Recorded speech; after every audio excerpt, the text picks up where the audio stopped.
वहां पर संबोधित कर रहे थे। चलिए आगे बढ़ते हैं। आगरा से एक और बड़ी खबर आपको बता दें, जहां पर सांसद रामजी लाल सुमन के आवास पर बवाल हुआ है। यहां पर हजारों की तादाद में पहुंचे हैं करणी सेना के कार्यकर्ता।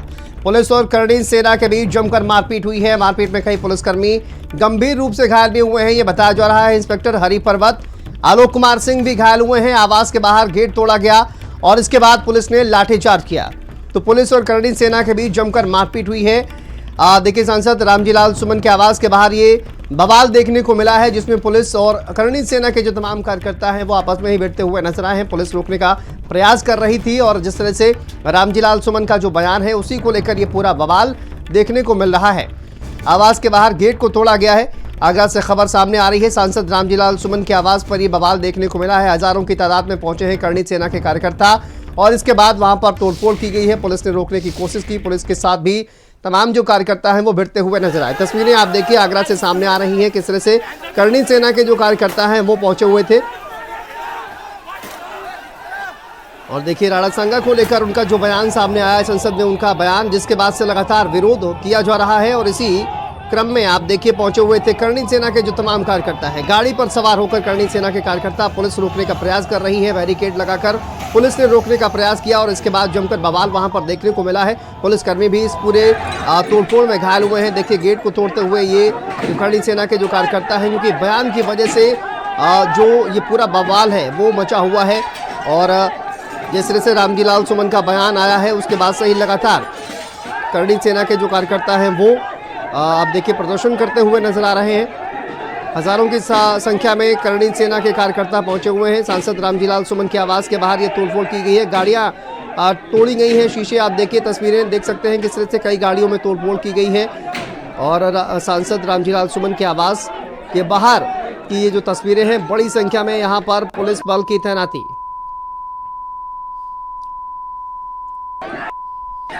देखिए, जमकर नारेबाजी करते हुए और साथ ही गेट वहां पर तोड़ा गया है। कुर्सियां फेंकते हुए जो तमाम कार्यकर्ता हैं वो नजर आ रहे हैं। देखिए किस तरह से कुर्सियां यहां पर तोड़ी गई हैं और पुलिस इन तमाम कार्यकर्ताओं को रोकने का प्रयास कर रही थी। गाड़ी से पुलिस की बैरिकेड को धकेलते हुए कार्यकर्ता आगे बढ़ने का प्रयास कर रहे थे, लेकिन पुलिस जो है वहां पर इन तमाम कार्यकर्ताओं को रोकने का प्रयास कर रही थी। सांसद के आवास के बाहर ये जमकर प्रदर्शन किया गया है। आगरा से ये तस्वीरें सामने आ रही हैं। सांसद रामजी लाल सुमन जिनका संसद में बयान सामने आया, और देखिए राणा सांगा को लेकर उनका बयान, जिसमें वो सांगा को गद्दार कहते हुए नजर आए हैं। और इसी के बाद ये पूरा जो गुस्सा है, जो बाल है, वो देखने को लगातार मिल रहा है। और इसी को लेकर ये जो प्रदर्शन है वो देखने को मिल रहा है। हालांकि पुलिस वहां पर कोशिश करते हुए ये देखिए किस तरह से बैरिकेड लगाकर रोकने का प्रयास किया जा रहा है। उसके बावजूद गाड़ी पर बैठे जो तमाम कार्यकर्ता हैं वो बैरिकेड को पीछे धकेलते हुए नजर आ रहे हैं। और इसी बीच पुलिस ने इन तमाम कार्यकर्ताओं को तितर बितर करने के लिए वहां पर लाठीचार्ज भी किया है। तो पुलिस और इन कार्यकर्ताओं के बीच जमकर मारपीट भी हुई है। कई पुलिसकर्मी भी इसमें घायल बताए जा रहे हैं। आगरा से बवाल की तस्वीरें ये सामने आ रही हैं। आप देखिए किस तरह से एक बयान और उसके बाद का ये बवाल। कुर्सियां तोड़ी गई हैं, गेट तोड़ा गया है। सांसद रामजी लाल सुमन के आवास के बाहर की ये तस्वीरें हैं, जहाँ पुलिसकर्मी इन तमाम कार्यकर्ताओं को घर के अंदर घुसने से रोकने का प्रयास कर रहे हैं। और ये घमासान आप देखिए वहां पर देखने को मिल रहा है। तो पुलिस और करणी सेना के बीच यहां पर मारपीट देखने को मिली है, क्योंकि करणी सेना के जो तमाम कार्यकर्ता हैं वो रामजी लाल सुमन जो सांसद हैं उनके आवास में घुसने की कोशिश कर रहे थे, जिनको रोकने के लिए पुलिस वहां पर मौजूद थी। और रामजी लाल सुमन का एक बयान, जिसको लेकर ये पूरा बवाल मचा हुआ है।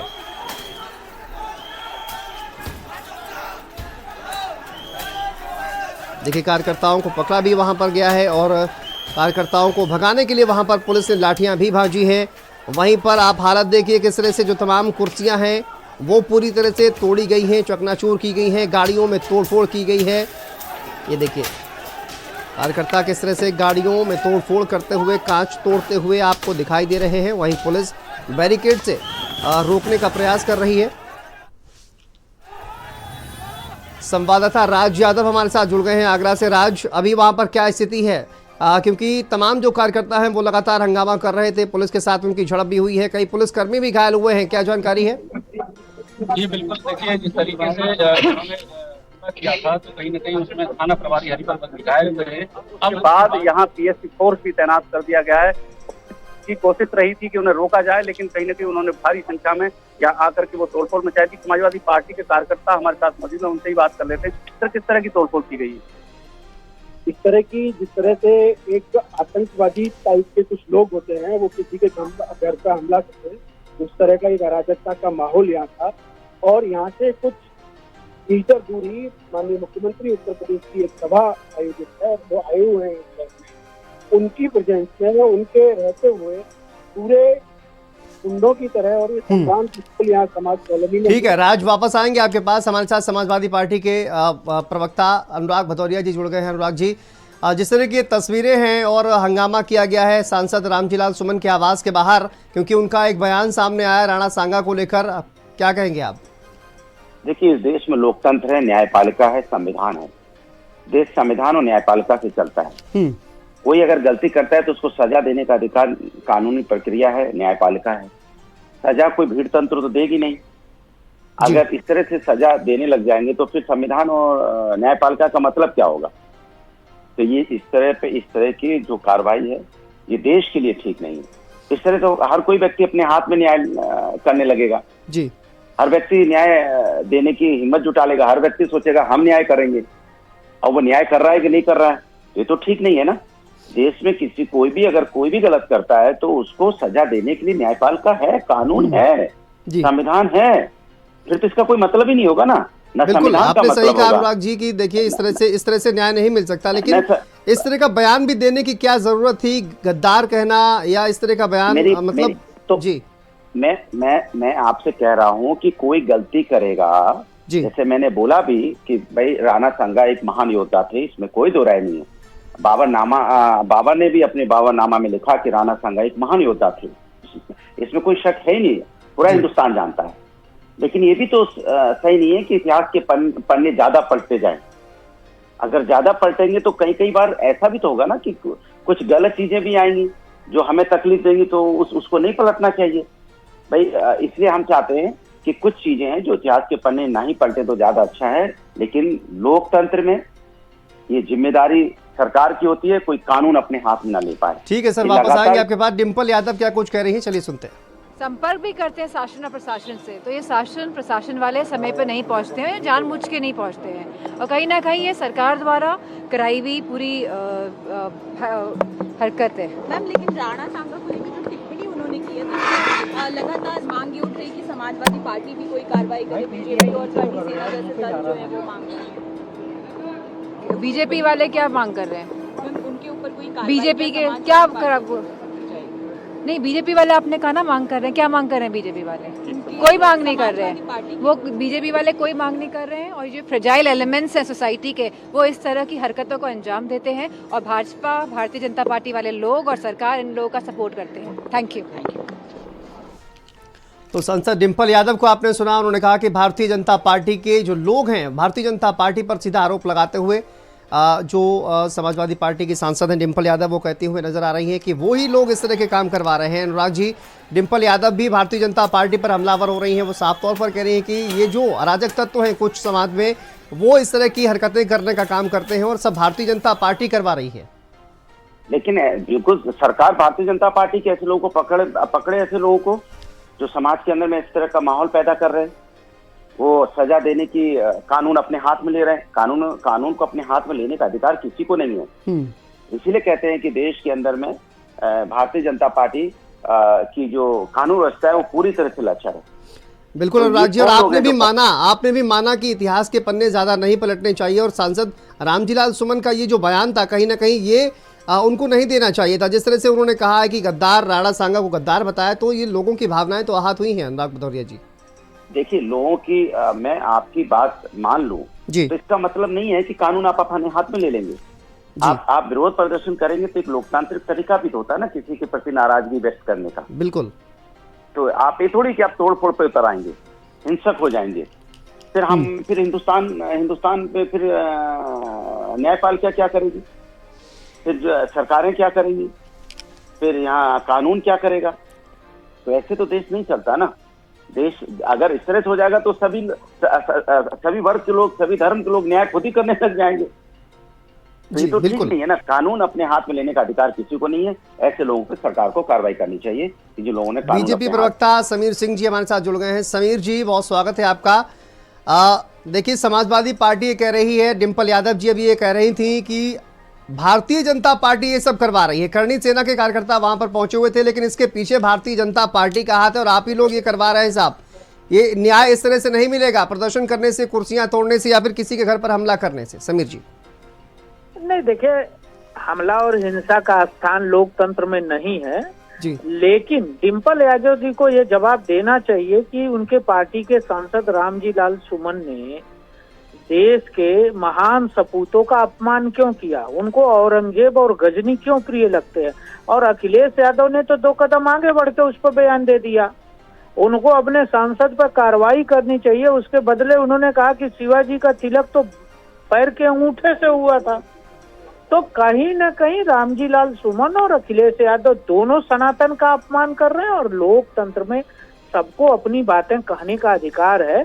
समीर जी, अनुराग भदौरिया साहब ये कह रहे हैं कि आपकी सरकार है, आप कार्रवाई करिए ना। ये थोड़ी ना होगा कि आप किसी के घर पर जाएंगे, तोड़फोड़ करेंगे, वहां पर लोकतांत्रिक तरीके से ही ना विरोध प्रदर्शन किया जाएगा। मेरी सरकार है। मैं पहले लाइन में ही कहा कि हिंसा का कोई स्थान नहीं, लेकिन मैं अनुराग भदौरिया का गुलाम नहीं हूँ समाजवादी पार्टी का। जिनको औरंगजेब अच्छे लगते हैं, अगर उनको औरंगजेब अच्छे लगते हैं तो अफगानिस्तान चले जाओ। अनुराग भदौरिया अफगानिस्तान क्यों नहीं जाते और जाके वहाँ मजार पर उनके फतिहा पढ़े, जहाँ अखिलेश यादव गुंडों और माफियाओं के मजार पर फतिहा पढ़ते हैं। जी अनुराग जी। अनुराग भदौरिया, हमको सीख मत ना। आतंकवादियों का मुकदमा वापस लेने वाले, गुंडों के मजारों पर फतिहा पढ़ने वाले, हमको सीख मत है। हम कभी हिंसा को हम प्रश्रय नहीं देते हैं, न किसी को हिंसा करने का अधिकार है उत्तर प्रदेश में। उत्तर प्रदेश में जीरो टॉलरेंस की सरकार है। भारतीय जनता पार्टी की सरकार में किसी को भी हिंसा करने का अधिकार नहीं। समीर जी, अनुराग भदौरिया जी हमारे साथ जुड़े हुए हैं। जी अनुराग जी। देखिए, हम कभी किसी के लिए अपशब्दों का इस्तेमाल नहीं करते। ये भारतीय जनता पार्टी की संस्कृति है। ऐसा लगता है इसे कि देश उनका है कि तुम चले जाओ अफगानिस्तान चले जाओ। अरे भाई, औरंगजेब को तो आप जाते घूम रहे हो सुबह से लेकर शाम तक। हमने तो नाम भी नहीं लिया, 20 बार नाम लिया। अब चुप रहिए ना, सुन लीजिए, फिर ऐसे कैसे बात होगी। हम लोग फोन पे बात करें, डिबेट में नहीं है। अरे यही तुम्हारी फिर मैं फोन रखूंगा, ऐसे थोड़ी बात होगी। डिबेट में नहीं को चली और सिद्धांत। अरे डिबेट में नहीं है, सुन लीजिए सर, जवाब ले लीजिए। जवाब सीख लो। डिबेट में इतना, हम डिबेट में नहीं बैठे, पहले इतना ही संस्कार पता हो जाए कि फोन पे बात कर रहे हैं तो दूसरा आपको सुना, मुझे सुन लीजिए। ऐसा मैंने ये बीजेपी वालों को कर रहे हो। जब औरंगजेब तुम्हारे फजूल की बातें, हमको अफगानिस्तान भेज रहे थे, आपकी लफाजी हमने सुनी, आपकी गुलामी वाली भाषा हमने सुनी। तुम्हारी लफाजी सुनने के लिए तुम्हारी हमारी छोड़ो, इस लोग से बात करना। अपने आचरण और व्यवहार में सुधार लाइए। आचरण को खुद समझो, तुम्हारा कर रहे हो, हम आप कर रहे हैं, तुम काम कर रहे हो। बाबर आपका आदर्श पहले बाप रे बाप, मतलब भाषा शैली नहीं ठीक कर पाते। तो इस भाषा शैली अगर ठीक हो जाए तो पता चलता है कौन किसकी औलाद। मुझे बताने की जरूरत नहीं है। हमारी ठीक है, अनुराग जी बहुत शुक्रिया आपका, समीर जी आपका भी बहुत शुक्रिया बातचीत करने के लिए। लेकिन तस्वीरें आप देखिए इस तरह से, किस तरह से वहां पर सामने आ रही हैं। और राज यादव हमारे सहयोगी लगातार हमारे साथ जुड़े हुए हैं। राज, आप कुछ कार्यकर्ताओं के साथ बातचीत कर रहे थे, बातचीत करिए। जो घटनाक्रम हुआ वो कहीं ना कहीं समाजवादी पार्टी के लोगों को भी ये जानकारी थी कि यहाँ कोई आशंका है किसी के आने की, और आगरा पुलिस को भी इस बात की जानकारी थी। अब उसके बाद जो तोड़फोड़ हुई है उसमें कई पुलिसकर्मी घायल हुए हैं। इवन यहाँ के थाना प्रभारी हरिपर्वत भी इस घटना में घायल हुए हैं। पुलिस ने आधा दर्जन लोगों को गिरफ्तार किया था। अब समाजवादी पार्टी के तमाम कार्यकर्ता यहाँ मौजूद है, उनसे जानते कि आखिर ये घटना की वजह क्या मानते हैं। इस घटना की वजह सिर्फ एक है, माननीय सांसद जी का दलित होना। इतिहासों में जो लिखा है वो पढ़ा जाएगा और वो ही बोला जाएगा। लेकिन उसके लिए संसद बनी है, कानून बना है, संविधान बना है। वो किसी को कोई आहत हुआ है और कोई भावना बुरी लगी है तो उसके लिए बहुत सारे माध्यम है। ये आक्रांता वाला माध्यम नहीं है। इस तरह से आप किसी के घर में बीवी बच्चे, और फिर पहली सबसे बड़ी बात कि माननीय सांसद यहाँ नहीं थे, वो सदन में थे। इसका संज्ञान आक्रमण करने वालों को भी था, हमला करने वालों को भी था कि वो वहाँ है तो वहाँ नहीं गए। उन्होंने उनके परिवार को, उनके जो बहू बेटी है यहाँ, उनको उन्होंने यहाँ टारगेट किया। और एक दलित होने के नाते उनको पूरी तरह से उनके घर पे यहाँ पुलिस की मौजूदगी में हमला हुआ है तमाम कुर्सियां तोड़ी गई, सारी गाड़ियां तोड़ दी गई, उनके घर के शीशे तोड़ दिए गए, उनके बेटा जो रणजीत सुमन यहाँ से एमएलए हैं उनको भी टारगेट किया गया। तो किसी तरह से सब कार्यकर्ताओं ने सुरक्षित कर पाए वो, और हम सब कार्यकर्ताओं को भी यहाँ हमलावर गंभीर चोटें आई हैं। देखिए इधर आपके बगल में प्रजापति के जिनको चोटें, क्या हुआ था उस वक्त जब आप मौजूद थे यहाँ? मैं इस घटना का चश्मदीद गवाह हूँ। प्रदेश सचिव पिछड़ा वर्ग समाजवादी पार्टी से कालीचंद प्रजापति मेरा नाम है, निवास आगरा में हूँ। मैं आपके माध्यम से इस घटना को बयान करता हूँ कि हम लोग प्रशासन के साथ में मिलकर के हम अपने सांसद निवास पर, सुमन जी के निवास पर यहाँ पे शांति व्यवस्था में ध्यान देते हुए प्रशासन का सहयोग कर रहे थे, और प्रशासन ने भी हमें ये कह रखा था कि हम लोग सब संभाले हुए हैं, आप लोग निश्चिंत रहे। हम निश्चिंत थे। वो लोग पता नहीं कैसे इस रास्ते से यहाँ पे आए हैं और उनके हाथ में लाठी, डंडे, तलवार चलाई है। तलवार के घाव से, तलवार के हमले से एक पुलिसकर्मी भी घायल हुए हैं, जिनको कई टांके आए होंगे, कई पुलिसकर्मी घायल हुए हैं। आपको लगता नहीं है कि देश के बड़े सदन में आपके नेता ने जो बयान दिया उससे पूरे देश में एक आक्रोश फैला? क्या ये बयान देना चाहिए था? क्या लगता है? ऐतिहासिक बातों को कहने में कोई बुराई नहीं माननी चाहिए। उन्होंने इतिहास से अलग हटके कुछ कहा हो तो आप जवाब ले सकते हैं, और फिर कानून, कायदे और संविधान जो बना हुआ है उसके हिसाब से आप उन्हें सांसद जी को जवाब दें। देखिए, मैं आपको वो लाइव तस्वीरें भी दिखाना चाहूंगा जहां तोड़फोड़ की गई थी। जो पूरा ये मेन गेट है रामजीलाल सुमन के आवास का, जो देख रहे हैं आप, ये मुख्य द्वार है जिसमें समाजवादी पार्टी के राज्यसभा सांसद रामजीलाल सुमन का ये गेट है, और इस पर ये तोड़फोड़ की गई थी, पूरा पथराव किया गया था और करीब आधा दर्जन गाड़ियां चकनाचूर की गई थी। समाजवादी पार्टी के और नेता हमारे साथ जुड़ रहे हैं, उनसे पूछेंगे कि ये किस तरह की घटना रही है, क्या जानकारी आपको लोगों को मिली? राजनीति में स्वच्छता का अपना स्थान है। जो भारतीय जनता पार्टी दम्भ भरती है, तो स्वच्छतापूर्ण राजनीति करती है। राजनीति में कई पक्ष में, कभी विपक्ष में जो बयान दिए जाते हैं, तो दूसरे दलों के नेताओं को अगर जो अच्छा लगता है तो ठीक है, नहीं लगता तो उसका प्रतिवाद किया जाता है। आदरणीय रामजीलाल सुमन जी कोई नवजात राजनीतिक शिशु नहीं है। एक पीढ़ी हो गई उनको नेतृत्व करते करते। समाजवादी आंदोलन के पौधा के रूप में उनकी अपनी पूरे भारतवर्ष में पहचान है, और जब कोई बात उन्होंने संसद में कही, उसका प्रतिवाद भारतीय जनता पार्टी के कैबिनेट मंत्री आदरणीय एसपी सिंह बघेल से लेकर फतेहपुर सीकरी के सांसद राजकुमार चाहर जी ने अपनी बातों के माध्यम से किया। और राजनीति में ये होता है कि कोई बात मैंने कहा है, हो सकता है मेरे विपक्ष के लोगों को अच्छी ना लगे तो उसका प्रतिवाद या उत्तर दिया जाता है, लेकिन राजनीति में जब हिंसा सवार हो जाती है तो फिर वो हिंसक मामला जो होता है वो राजनीति की श्रेणी में नहीं आता। करणी सेना इस आवाज तक पहुंची, सुमन जी की आवाज तक पहुंची, कैसे पहुंची, क्या मानते? बात ये नहीं कि करणी सेना सांसद सुमन के निवास तक पहुंची। बात सबसे महत्वपूर्ण ये है कि भारतीय जनता पार्टी के शीर्षक पुरोधा सूबे के सूबेदार मुख्यमंत्री जी यहाँ थे, और उनकी उपस्थिति में पुलिस उनको रोक नहीं पाई। ठीक है राज, आप बात करिए, वापस आएंगे आपके पास। फिलहाल बहुत शुक्रिया आपका इस तमाम जानकारी के लिए, अपडेट के लिए। तो आगरा में ये घमासान मचा हुआ है, किस तरह से